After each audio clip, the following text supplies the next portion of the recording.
दोस्तों, आज गांधी जयंती के दिन मायावती का ऐसा संदेश आया जिसने पूरे दलित समाज के दिलों में नई उम्मीद जगा दी है। गांधी जी के सपनों को आगे बढ़ाते हुए मायावती ने जो ऐलान किया है वो आने वाले वक्त में राजनीति का नया इतिहास लिख सकता है। आखिर मायावती ने क्या कहा और क्यों दलित समाज इसे अपनी सबसे बड़ी जीत मान रहा है, चलिए जानते हैं। लेकिन उससे पहले अगर आप मायावती के सच्चे फैन हैं तो चैनल को सब्सक्राइब करें। तो अब शुरू करते हैं। गांधी जयंती का दिन 2 अक्टूबर पूरा देश बापू को याद कर रहा था। कहीं प्रार्थना सभाएं चल रही थीं, कहीं गांधी जी के पसंदीदा भजनों की धुन बज रही थी। लेकिन इसी दिन लखनऊ से ऐसी आवाज गूंजी जिसने राजनीति में नई हलचल पैदा कर दी।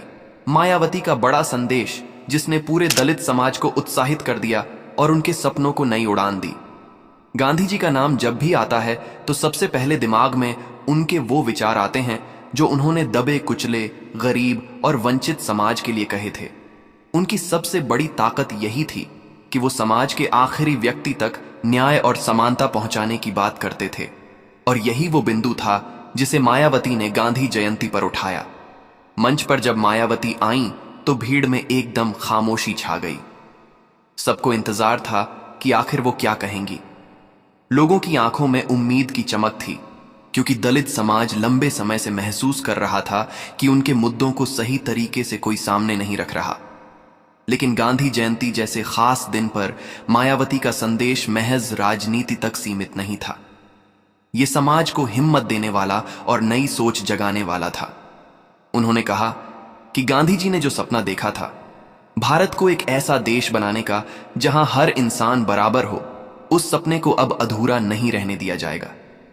भीड़ में बैठे लोगों के लिए ये शब्द किसी संकल्प से कम नहीं थे। बुजुर्ग महिलाएं आंसू पोंछ रही थीं, युवाओं के चेहरे पर गर्व साफ दिख रहा था और बच्चे भी हाथ उठाकर नारे लगा रहे थे। ऐसा लग रहा था मानो गांधी जी की आत्मा खुद इस पल को देख रही हो और मुस्कुरा रही हो। मायावती ने कहा कि दलित समाज को अब केवल चुनाव के वक्त याद नहीं किया जाएगा, बल्कि उनके अधिकारों की लड़ाई पूरे दमखम के साथ लड़ी जाएगी। ये सुनते ही तालियों और नारों की गूंज इतनी तेज हो गई कि पूरा पंडाल गूंज उठा। मायावती ने साफ कहा कि गांधी जी का सबसे बड़ा सपना था छुआछूत और भेदभाव से मुक्त भारत। लेकिन सच्चाई यह है कि आज भी समाज के कई हिस्सों में भेदभाव मौजूद है। कई लोग अब भी अपने हक से वंचित हैं, कई बच्चे अब भी शिक्षा से वंचित रह जाते हैं और कई परिवार अब भी गरीबी और उपेक्षा की जंजीरों में जकड़े हुए हैं। यही वो दर्द है जिसे मायावती ने शब्दों में पिरोकर जनता के सामने रखा। उन्होंने कहा कि अब वक्त आ गया है जब इन जंजीरों को तोड़ना होगा और दलित समाज को वो मुकाम दिलाना होगा जिसके वो हकदार हैं। भीड़ बार बार नारे लगा रही थी, जय भीम, जय भारत। ये नारे सिर्फ नारे नहीं थे, ये भावनाएं थीं। ये वो चीख थी जो दशकों से दबाई जा रही थी और अब गांधी जयंती के मौके पर मायावती के संदेश से बाहर निकल आई थी। मंच पर मायावती ने हर शब्द को ठहर ठहर कर बोला, मानो हर शब्द जनता के दिल में उतर रहा हो। उन्होंने कहा कि दलित समाज का सपना अब अधूरा नहीं रहेगा। हर बच्चा शिक्षा पाएगा, हर महिला सुरक्षित महसूस करेगी और हर परिवार गरिमा से जिएगा। लोगों ने पहली बार महसूस किया कि गांधी जी के विचार और मायावती की राजनीति एक धारा में बह रहे हैं। गांधी जी ने जिस समाज का ख्वाब देखा था, उसे मायावती ने अपने संदेश में साकार रूप में दिखाया। यही वजह थी कि वहां मौजूद लोगों को लगा कि यह सिर्फ एक भाषण नहीं, बल्कि आने वाले समय की सच्ची तस्वीर है। मायावती का यह संदेश गांव-गांव और गली-गली में पहुंच गया। सोशल मीडिया पर भी लोग इसे वायरल करने लगे। ट्विटर पर योर गांधी जयंती और मायावती मैसेज ट्रेंड करने लगे।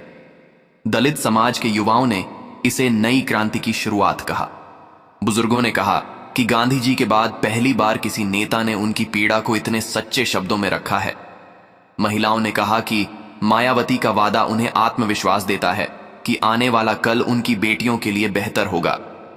गांधी जयंती पर मायावती का यह संदेश दरअसल एक प्रतीक था, अन्याय के खिलाफ जंग का और समानता की नई शुरुआत का। उन्होंने कहा कि 2027 के चुनाव सिर्फ सत्ता पाने का खेल नहीं होंगे, बल्कि दलित समाज के सपनों को साकार करने की लड़ाई होंगे। उन्होंने ये भी कहा कि जिस तरह गांधी जी ने अंग्रेजों से लड़ी थी लड़ाई, उसी तरह बहुजन समाज अब अपने अधिकारों की लड़ाई लड़ेगा। वो कह रही थीं और लोग सुन रहे थे, लेकिन ये सुनना केवल कानों तक सीमित नहीं था, ये दिलों में उतर रहा था।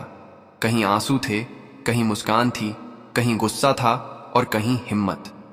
पूरा माहौल ऐसा लग रहा था जैसे गांधी जी और बाबा साहेब आंबेडकर की आत्माएं एक साथ वहां मौजूद हों और मायावती के इस संदेश को आशीर्वाद दे रही हों। युवाओं की भीड़ सबसे ज्यादा उत्साहित थी।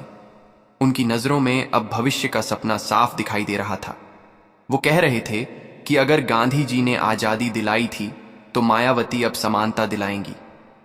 ये तुलना छोटी नहीं थी, लेकिन लोगों के दिल में इतना भरोसा भर गया था कि उन्होंने मायावती को केवल एक नेता नहीं बल्कि एक आंदोलन की अगुवाई करने वाली शख्सियत के रूप में देखना शुरू कर दिया। इस संदेश का असर सिर्फ लखनऊ या यूपी तक सीमित नहीं रहा। दिल्ली, बिहार, मध्य प्रदेश और राजस्थान तक इस खबर ने हलचल मचा दी। दलित समाज के बीच मायावती के इस संदेश को गांधी जयंती का सबसे बड़ा तोहफा माना गया। लोग कह रहे थे कि दशकों बाद गांधी जी की जयंती पर ऐसा संदेश आया जिसने वास्तव में उनके विचारों को जिंदा कर दिया। गांधी जयंती का ये दिन इतिहास में हमेशा दर्ज रहेगा, क्योंकि मायावती का संदेश केवल एक राजनीतिक बयान नहीं था, बल्कि ये दलित समाज की आत्मा से निकली आवाज थी। जैसे ही उनका भाषण खत्म हुआ, वहां मौजूद हजारों लोगों ने महसूस किया कि ये वक्त बदलाव का है। भीड़ से निकल रही तालियों और नारों ने साबित कर दिया कि अब बहुजन समाज खामोश बैठने वाला नहीं है। मायावती ने अपने संदेश में गांधी जी और बाबा साहेब आंबेडकर दोनों का जिक्र किया। उन्होंने कहा कि गांधी जी ने भेदभाव के खिलाफ आवाज उठाई थी, लेकिन बाबा साहेब ने उस आवाज को संविधान में जगह दिलाई और अब उसी सपने को साकार करने की जिम्मेदारी बहुजन समाज पार्टी और उनके नेताओं पर है। उन्होंने कहा कि दलित समाज अब किसी का मोहरा नहीं बनेगा, बल्कि खुद अपनी तकदीर लिखेगा। ये सुनते ही भीड़ ने एक सुर में नारा लगाया, बहुजन का है एक ही नारा, बाबा साहेब और बहन हमारा। ये नारा केवल भीड़ की आवाज नहीं थी, ये उन दिलों की गूंज थी जो सालों से दबी हुई थीं। गांधी जयंती पर मायावती ने इसे बाहर निकाला और उसे नया रूप दिया। लोगों को लगा कि ये केवल एक संदेश नहीं बल्कि आने वाले वक्त की राजनीति की दिशा है। गांवों में जब ये खबर पहुंची तो बुजुर्ग किसान कहने लगे, गांधी जी ने अंग्रेजों से हमें आजादी दिलाई थी और अब मायावती हमें भेदभाव से आजादी दिलाएंगी। ये शब्द सुनकर आसपास खड़े युवा और मजदूर तालियां बजाने लगे। महिलाओं ने कहा कि आज गांधी जयंती का असली मतलब समझ में आया है। सोशल मीडिया पर भी इस संदेश की गूंज तेजी से फैल रही थी। ट्विटर, फेसबुक और यूट्यूब पर लोग मायावती के इस बयान के क्लिप शेयर कर रहे थे। कई जगह ट्रेंड होने लगा, ह्यूमन न्यू होप, यू न मायावती मैसेज, ये मुदालित उड़ान। दलित समाज के युवाओं ने इसे क्रांति की उड़ान कहा। उन्होंने कहा कि गांधी जयंती अब सिर्फ फूल चढ़ाने और भाषण देने का दिन नहीं रहेगा, बल्कि अब ये दिन दलित समाज की नई शुरुआत का प्रतीक बनेगा। मायावती ने अपने संदेश में ये भी कहा कि अब वक्त आ गया है जब समाज के सबसे कमजोर वर्ग को मजबूत बनाना होगा। उन्होंने साफ शब्दों में कहा कि राजनीति सिर्फ सत्ता पाने के लिए नहीं होनी चाहिए, बल्कि राजनीति का सबसे बड़ा मकसद समाज के हर इंसान तक न्याय और समानता पहुंचाना है।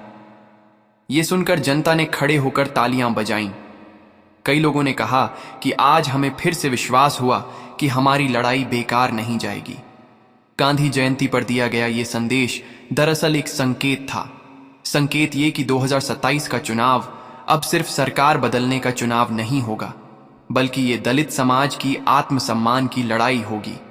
मायावती ने कहा कि वो दलित समाज को सिर्फ वोट बैंक नहीं मानती, बल्कि उन्हें देश की रीढ़ की हड्डी मानती है। उन्होंने कहा कि अगर इस रीढ़ को मजबूत नहीं किया गया तो देश कभी मजबूत नहीं बन पाएगा। ये बातें लोगों के दिल में सीधे उतर गईं। राजनीतिक पंडितों ने भी इस संदेश को बहुत गंभीरता से लिया।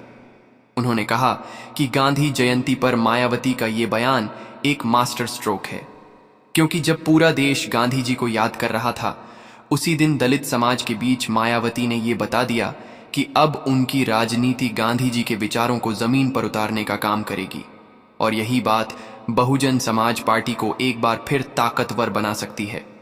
दलित युवाओं में इस संदेश का सबसे बड़ा असर दिखा। कॉलेज और यूनिवर्सिटी के छात्र कहने लगे कि गांधी जी ने अंत्योदय की बात की थी, यानी समाज के आखिरी व्यक्ति तक न्याय पहुंचना चाहिए, और मायावती अब उसी विचार को राजनीति में उतार रही हैं। कई छात्रों ने सोशल मीडिया पर लिखा, अगर गांधी जी और बाबा साहेब का सपना सच करना है तो अब मायावती का साथ देना होगा। गांधी जयंती का यह दिन अब दलित समाज के लिए केवल एक राष्ट्रीय अवकाश नहीं रहा, बल्कि एक आंदोलन की शुरुआत बन गया। मोहल्लों और बस्तियों में लोग रात तक चर्चा करते रहे कि मायावती ने जो कहा वो सच में होने लगा तो आने वाली पीढ़ियों का भविष्य बदल जाएगा। बुजुर्ग कहते रहे कि हमने बहुत बार नेताओं को आते जाते देखा है, लेकिन मायावती का ये संदेश अलग है, क्योंकि इसमें सिर्फ वादा नहीं बल्कि भावनाओं की गहराई है। मायावती ने अपने संदेश में महिलाओं का विशेष जिक्र किया। उन्होंने कहा कि दलित समाज की महिलाएं सबसे ज्यादा पीड़ित हैं, क्योंकि उन्हें जाति और लिंग दोनों स्तरों पर भेदभाव झेलना पड़ता है। उन्होंने वादा किया कि अगर बहुजन समाज पार्टी की सरकार बनी तो दलित महिलाओं को सबसे पहले सुरक्षा और सम्मान दिया जाएगा। ये सुनकर वहां मौजूद महिलाओं की आंखें भर आईं। उन्होंने कहा कि शायद पहली बार किसी नेता ने इतनी खुलकर हमारी पीड़ा को समझा है। गांधी जयंती पर मायावती का यह संदेश दरअसल हर उस घर तक पहुंच गया जहां आज भी गरीबी, भेदभाव और उपेक्षा की दीवारें खड़ी हैं। और यही वजह है कि लोग इसे सिर्फ राजनीतिक बयान नहीं बल्कि ऐतिहासिक घोषणा मान रहे हैं। भीड़ में बैठे एक बुजुर्ग ने कहा, गांधी जी ने कहा था कि असली भारत गांवों में बसता है, और बहन जी ने आज दिखा दिया कि वो गांवों और गरीबों की ताकत को ही असली राजनीति मानती हैं। ये सुनकर वहां खड़े युवा बोले, अब बदलाव तय है। गांधी जयंती पर मायावती का संदेश सिर्फ एक दिन का असर नहीं था, बल्कि ये आने वाले वक्त की राजनीति की दिशा तय करने वाला पल बन गया। भाषण खत्म होने के बाद भी लोग उसी जोश और उत्साह में डूबे रहे। भीड़ बाहर निकली तो गलियों और चौपालों तक वही चर्चा थी। मायावती ने जो कहा वही अब हमारी राह है। कई जगह लोगों ने मशाल जुलूस निकाले और उसमें गांधी जी और बाबा साहेब के पोस्टर के साथ मायावती की तस्वीरें भी लगीं। यह नजारा बताता था कि दलित समाज अब खुद को अकेला नहीं मान रहा। अब उन्हें लग रहा था कि उनकी आवाज को एक नेता ने राष्ट्रीय मंच पर गूंजा दिया है। गांव-गांव और शहर-शहर में ये बात फैल गई। कहीं चौपाल पर किसान चर्चा कर रहे थे तो कहीं कॉलेज के छात्र बहस कर रहे थे कि गांधी जी के विचार और मायावती की राजनीति कैसे एक धारा में बह रहे हैं। सोशल मीडिया पर दलित उड़ान और मायावती मैसेज लगातार ट्रेंड कर रहे थे। वीडियो पर लाखों व्यूज आ चुके थे और लोगों के कमेंट्स इस बात की गवाही दे रहे थे कि यह मुद्दा अब सिर्फ एक भाषण तक सीमित नहीं रहेगा। मायावती के इस संदेश को खास बनाने वाली बात यह थी कि उन्होंने गांधी जी के नाम का इस्तेमाल सिर्फ श्रद्धांजलि देने के लिए नहीं किया, बल्कि उसे दलित समाज की नई लड़ाई से जोड़ दिया। उन्होंने कहा कि गांधी जी हमेशा चाहते थे कि समाज में कोई भेदभाव न रहे, हर व्यक्ति बराबरी से खड़ा हो सके। लेकिन आज भी कई जगहों पर दलितों को पीछे धकेलने की कोशिश होती है। उन्होंने जोर देकर कहा कि अब ये स्थिति बदलनी होगी और इस बदलाव की शुरुआत यहीं से होगी। लोगों ने महसूस किया कि मायावती का ये संदेश केवल राजनीति का खेल नहीं है, ये उनके दिल की आवाज है जो दशकों से दबे हुए समाज को उठाकर खड़ा करना चाहती है। इसीलिए लोग इसे नई उड़ान कहने लगे। बुजुर्गों ने कहा कि गांधी जयंती पर ऐसा संदेश पहले कभी नहीं सुना जिसने दिलों में उम्मीद की रोशनी जलाई हो। कई जगह दलित समाज की महिलाएं इकट्ठा होकर गीत गाने लगीं। उन्होंने कहा कि मायावती का संदेश हमारे लिए किसी पर्व से कम नहीं है। उन्होंने इस दिन को असली आजादी का दिन कहा। ये वही महिलाएं थीं जो रोजमर्रा की परेशानियों से लड़ते लड़ते थक चुकी थीं, लेकिन मायावती के वादों ने उनमें एक नई ऊर्जा भर दी। राजनीतिक विश्लेषकों ने इसे गेम चेंजर करार दिया। उनका मानना था कि गांधी जयंती पर दिया गया यह संदेश सिर्फ मायावती की पार्टी को मजबूत नहीं करेगा, बल्कि पूरे बहुजन आंदोलन को फिर से जिंदा कर देगा। उनका कहना था कि जब समाज का बड़ा हिस्सा भावनात्मक रूप से जुड़ता है तो राजनीति की हवा बदलने में वक्त नहीं लगता। गांधी जयंती के बाद से ही दलित युवाओं के बीच एक नारा तेजी से फैलने लगा, गांधी का सपना, बहन जी का अपना। ये नारा किसी रणनीति का हिस्सा नहीं था, बल्कि ये लोगों के दिलों से निकली आवाज थी। और यही वजह थी कि ये नारा हर जगह गूंजने लगा। मायावती ने अपने संदेश में साफ कहा था कि 2027 का चुनाव केवल सरकार बनाने या गिराने का चुनाव नहीं होगा। ये चुनाव दलित समाज के सपनों को पूरा करने का चुनाव